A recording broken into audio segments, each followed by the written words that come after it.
Assalamualaikum warahmatullahi wabarakatuh. Perkenalkan, nama saya Sofia Nurul Huda dengan NPM 220810700115. Nah, hari ini saya akan menjelaskan laporan basis data yang telah saya buat. Laporan ini adalah tugas kedua dari mata kuliah basis data. Nah, baik, di sini yang pertama saya akan membuat tabel sesuai dengan IRD yang ditugaskan. Nah, pada tugas ada beberapa IRD dan saya memilih IRD 1 untuk saya implementasikan ke dalam basis data. Nah, pertama-tama saya membuat tabel berdasarkan entitas mahasiswa. Nah, di sini ada entitas mahasiswa. Jadi, saya ingin membuat tabel sesuai dengan entitas mahasiswa ini. Jadi, ada atribut-atribut yang ada pada entitas mahasiswa. Ada tanggal lahir, nama depan, nama belakang, NPM, dan alamat. Nah, jadi di sini saya sudah membuat dengan cara create table, lalu memasukkan field sesuai dengan atribut yang ada pada entitas mahasiswa. Di sini saya sudah memasukkan NPM, nama depan, nama belakang, tanggal lahir, dan alamat, serta saya menjadikan NPM sebagai primary key karena NPM bersifat unik. Nah, selanjutnya setelah kita membuat tabel mahasiswa, kemudian kita membuat tabel mata kuliah, yang dimana tabel mata kuliah ini juga sesuai dengan entitas mata kuliah yang ada pada IRD 1. Nah, selanjutnya di sini saya membuat tabel mata kuliah dengan cara create tabel mata kuliah, lalu memasukkan fieldnya sesuai dengan atribut yang ada pada entitas mata kuliah. Ada kode MK, nama MK, SKS, total SKS, dan menjadikan kode MK sebagai primary key serta menambahkan foreign key berupa NPM yang berasal dari tabel mahasiswa. Kenapa di sini ada foreign key? Karena untuk menghubungkan antara tabel mata kuliah dengan tabel mahasiswa, sehingga kita menambahkan constraint foreign key pada tabel mata kuliah. Foreign key-nya berupa NPM, di mana NPM merupakan primary key dari tabel mahasiswa. Nah, selanjutnya yang kedua adalah proses memasukkan data ke dalam tabel yang sudah dibuat. Nah, di sini pertama-tama saya ingin memasukkan data ke dalam tabel mahasiswa dengan cara insert into mahasiswa values. Lalu saya memasukkan data sesuai dengan kolom yang tersedia, di mana di sini ada kolom NPM, nama depan, nama belakang, tanggal lahir, dan alamat. Nah, selanjutnya ini adalah tampilan tabel mahasiswa yang telah saya isi. Ada NPM, nama depan, nama belakang, tanggal lahir, dan alamat. Nah, selanjutnya yang kedua kita memasukkan data ke dalam tabel mata kuliah.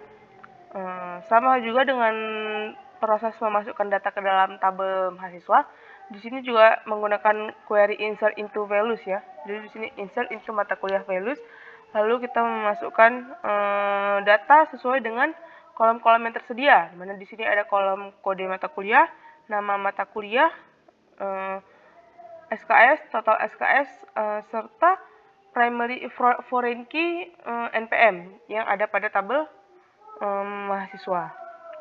Nah, selanjutnya ini adalah tampilan tabel mata kuliah yang telah kita isi dengan data mata kuliah. Nah, selanjutnya yang ketiga ada perubahan data terhadap data yang telah dimasukkan sebelumnya. Nah, di sini saya melakukan proses update data di mana saya ingin mengupdate data pada Nidaul ya. Jadi di sini saya ingin mengupdate data alamat di mana saya menggunakan query update mahasiswa set alamat menjadi blank-row di mana nama depan sama dengan Nidaul. Nah, jadi bisa kita lihat di sini nama dengan alamat dengan nama Nidaul sudah berubah menjadi blank-row. Di mana pada awalnya alamat pada nama Nidaul ini adalah Darussalam. Kemudian di sini bisa kita lihat dia sudah berubah menjadi blank-row. Nah, selanjutnya yang keempat ada proses menghapus data yang sudah kita masukkan ke dalam tabel. Nah, di sini saya melakukan penghapusan baris data pada kode MK dengan kode MK 110. Nah, bisa kita lihat di sini tidak ada lagi baris dengan kode MK 110. Nah, selanjutnya yang kelima ada penggunaan proses query select untuk menampilkan semua data. Nah, di sini untuk menampilkan semua data yang ada pada tabel, kita menampilkannya dengan query select bintang from mahasiswa. Nah, kemudian akan muncul semua data yang ada pada tabel mahasiswa. Nah, Kemudian ini untuk menampilkan semua data yang ada pada tabel mata kuliah. Nah, selanjutnya nomor yang keenam ada penggunaan query select untuk menampilkan kolom tertentu pada tabel. Di sini saya menggunakan query select untuk menampilkan kolom NPM dan alamat pada tabel mahasiswa. Nah, jadi ketika kita menggunakan query select NPM, alamat from mahasiswa, yang akan ditampilkan hanyalah kolom alamat dan hanyalah kolom NPM dan kolom alamat yang ada dari tabel mahasiswa. Nah, selanjutnya penggunaan query select untuk menampilkan data berdasarkan kondisi tertentu atau conditional statement. Nah, jadi di sini saya ingin menampilkan data di mana data dari tabel mata kuliah di mana SKS itu sama dengan 3. Nah, dengan cara select bintang from mata kuliah where SKS sama dengan 3. Nah, kemudian di sini akan ditampilkan seluruh mata kuliah, semua data mata kuliah yang SKS-nya itu sama dengan 3. Tidak ada yang SKS-nya sama dengan 4 dan sama dengan 2. Semuanya hanya ditampilkan yang sama dengan 3. Nah, selanjutnya ada penggunaan operator AND, OR, between, like, dan in. Nah, pertama-tama kita menggunakan operator AND terlebih dahulu. Nah, di sini saya memasukkan query select kode MK, nama MK from mata kuliah where SKS sama dengan 2 and total SKS sama dengan 2. Nah, jadi dengan query ini akan menampilkan baris di mana kode MK itu sama dengan 106 dan nama MK sama dengan bahasa Indonesia, karena kode MK dan nama MK di mana kode MK 106 dan nama MK bahasa Indonesia ini SKS-nya adalah 2 dan total SKS-nya juga 2. Nah, jadi akan ditampilkan di sini mata kuliah yang SKS-nya 2 dan yang total SKS-nya 2 itu adalah bahasa Indonesia. Nah, selanjutnya ada penggunaan operator OR. Nah, jadi kalau operator OR ini dia akan ditampilkan semuanya kalau walaupun salah satunya benar itu akan ditampilkan, sedangkan N ini dia harus dua-duanya benar. Nah, jadi di sini saya menggunakan operator OR untuk menampilkan di mana alamat itu alamat sama dengan Darussalam atau alamat sama dengan Ruko, dengan cara select bintang from mahasiswa where alamat sama dengan Darussalam or alamat sama dengan Ruko.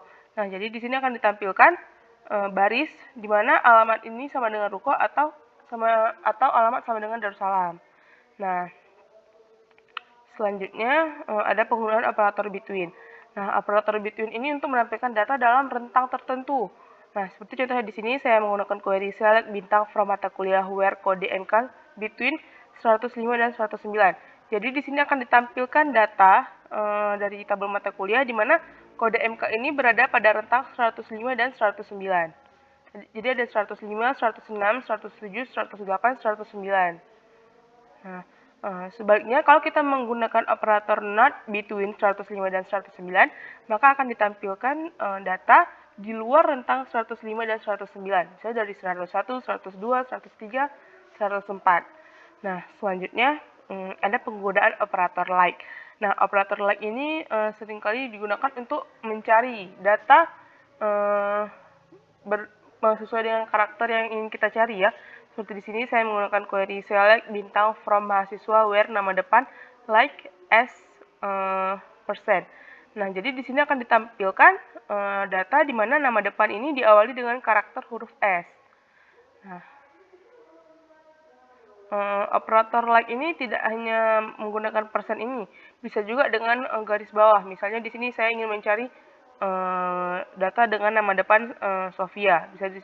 Bisa select bintang from mahasiswa where nama depan like S garis bawah garis bawah garis bawah garis bawah A.